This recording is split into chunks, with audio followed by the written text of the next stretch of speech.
Chapter 28, Therapeutic Agents for the Hematological System. We'll skip the terms and definitions for now, but we will go through them throughout this lecture video. In the beginning of the chapter, we have the common drugs for conditions of the hematological system with their pronunciation. So a good thing to practice.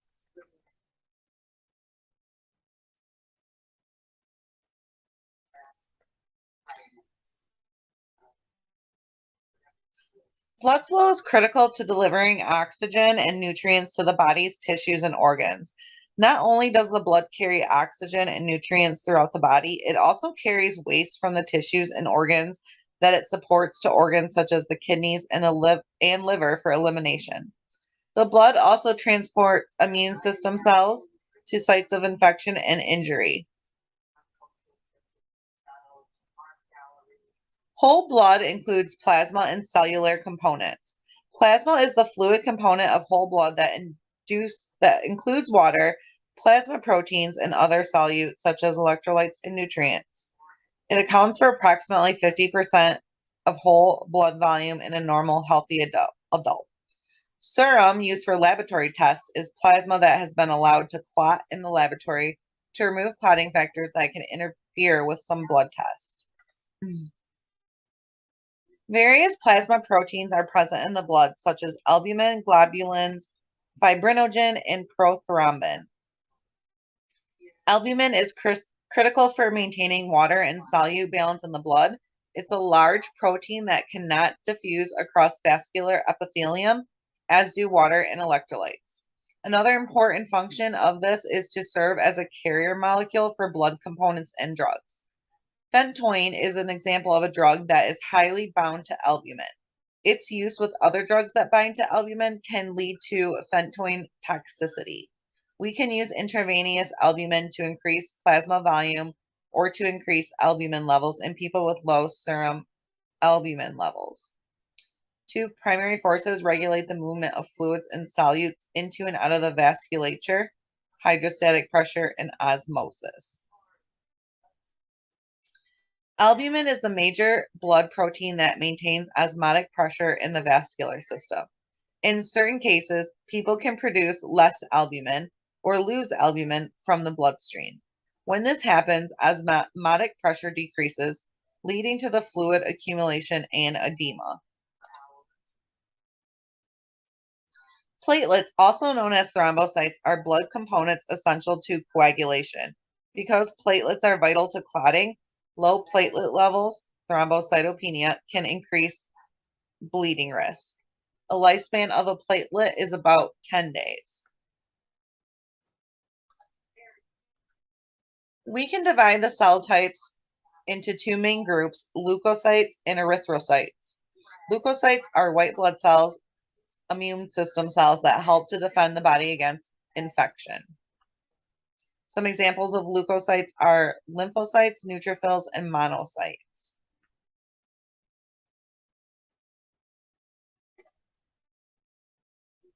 Erythrocytes, or red blood cells, are the most prevalent cells in our blood.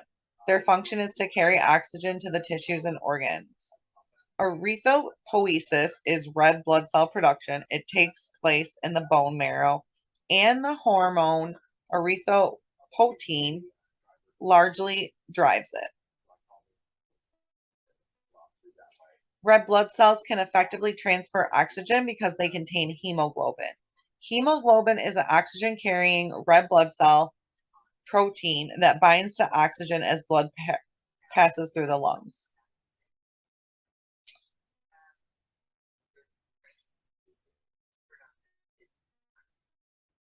Anemia.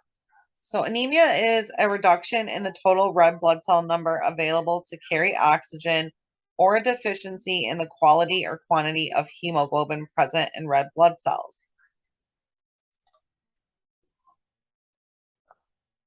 Table 28.1 lists the classifications of anemia.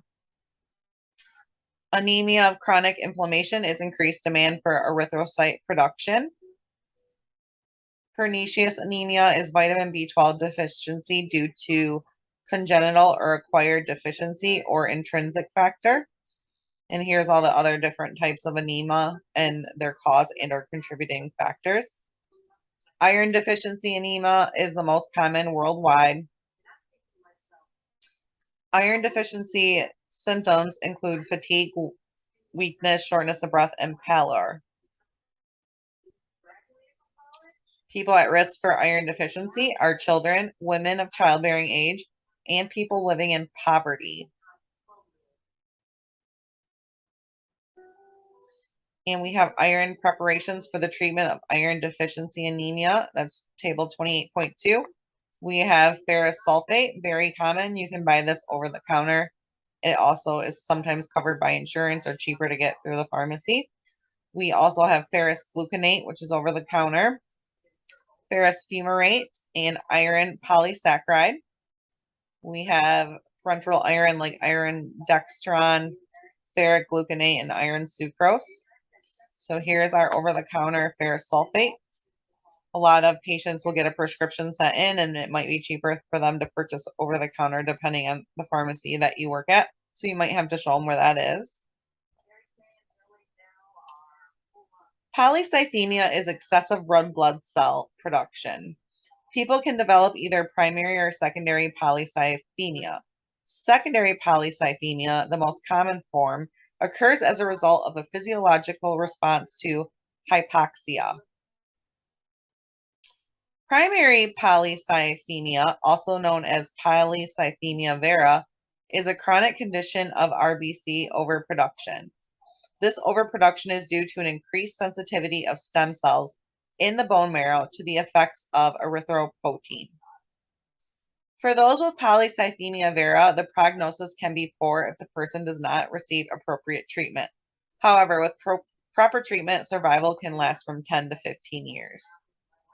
Drug therapy in polycythemia vera includes treatments aimed at minimizing thrombosis risk with myelosuppressive agents. The medication hydroxyurea, it is indicated for polycythemia vera.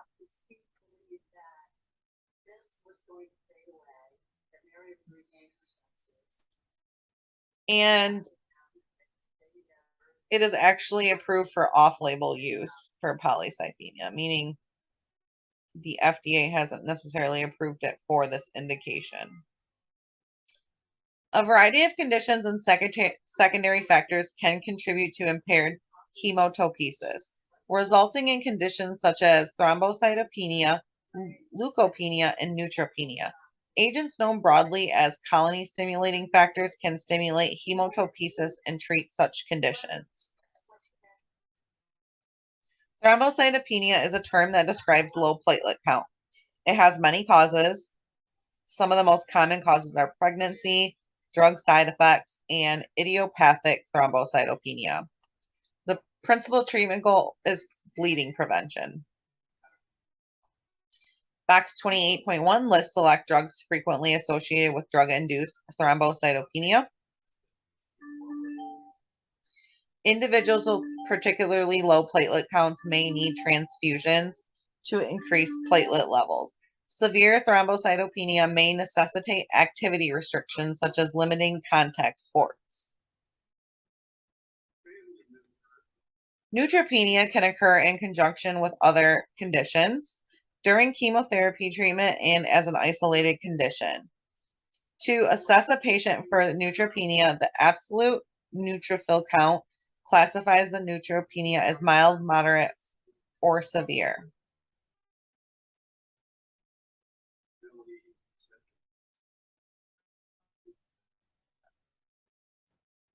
So we have the medication Neupogen that is indicated for neutropenia due to chemotherapy, bone marrow transplantation, and hematopoietic radiation injury. So it's a subcutaneous injection that they give at home. So you will see this in the retail world. And we have the medication that is intravenous and subcutaneous leukeine.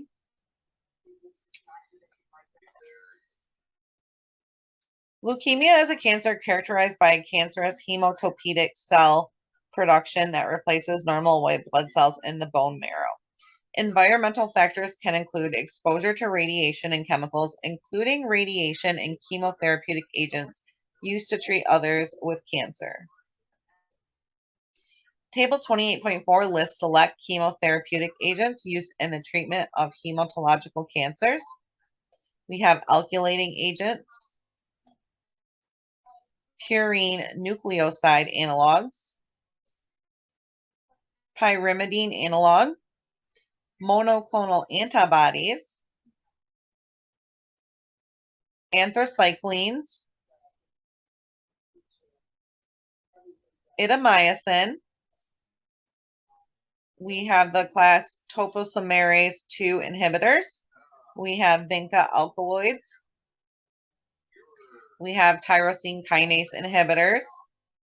We have retinoic acid derivatives, antimetabolites.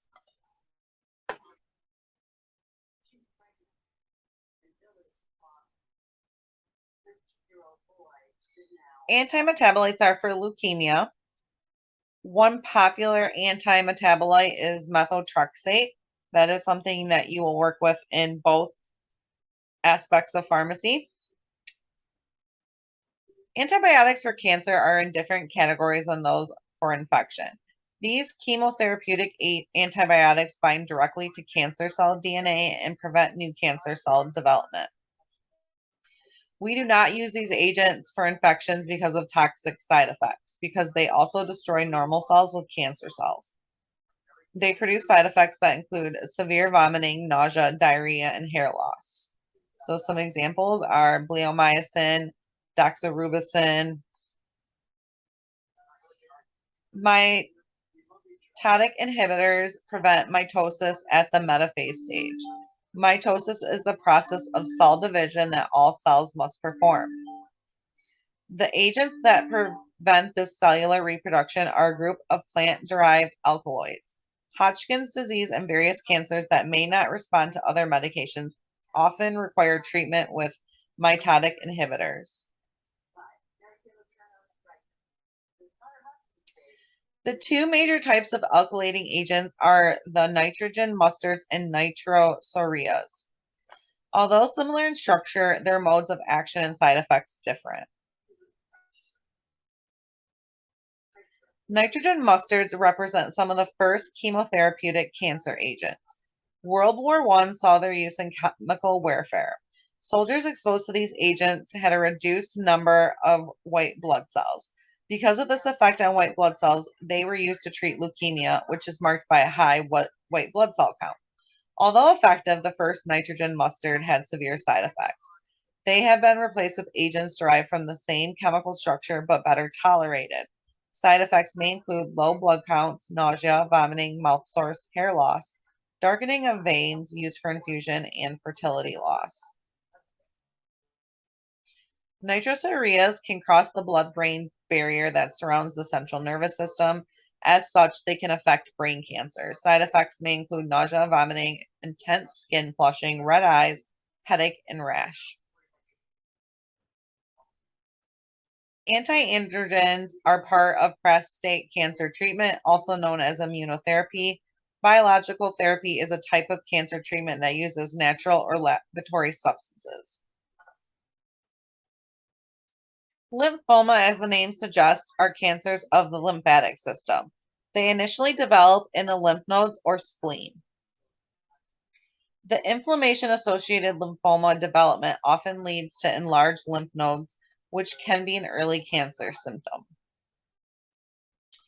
The prognosis for lymphoma varies widely based on the type and stage, as all cancers do. Table 28.5 lists the stage of cancer. Stage 1 means that the tumor is located in one part of the body. It's very treatable, small and localized. Stage 2 is slightly more serious than stage 1. The tumors are larger, but they have not spread to surrounding tissue and lymph nodes. Stage 3 has begun to move from the local organ to the surrounding lymph nodes. And stage 4 is metastatic cancer, the most advanced form of cancer. This type of cancer is characterized by large tumors that have spread to surrounding organs. After cancer has metastasized, it generally cannot be completely removed by surgery. A defect in one or more clotting factors involved in the coagulation process can lead to bleeding disorders. Bleeding disorders can be drug-induced, genetic, like hemophilia or von Willebrand disease, or due to other disease processes, like liver disease or vasculitis. Drug-induced bleeding is relatively common with antiplatelet agents, anticoagulants, and NSAIDs. Hemophilia is a hereditary coagulation disorder associated with intermittent bleeding episodes. Hemophilia ties to either a deficiency or lack of either anti-hemophilic factor 8, known as hemophilia A, or factor IX. Hemophilia treatment involves prophylactic blood infusions or the use of recombinant factor 8 or factor IX products. Von Willebrand disease is the most common inherited coagulation disorder and is associated with decreased activity of von Willebrand factor. Von Willebrand factor facilitates platelet binding in the vasculature. We have the medication DDAVP. It is indicated for bleeding prophylaxis, hemophilia A, hemorrhage, surgical bleeding, von Willebrand disease, diabetes insipidus, and nocturia. So this medication is actually commonly prescribed for children that are bedwetters as well. They did put nocturia, so nighttime urinating. Routes of administration can be intravenous. That's going to be for your more specific bleeding disorders like hemophilia or hemorrhage or surgical bleeding. The one that I'm talking about is either going to be oral or intranasal. And remember, the following sound alike, look alike drugs: Coumadin versus Cardura, Neulasta versus Lunesta, and Neupogen versus Numega.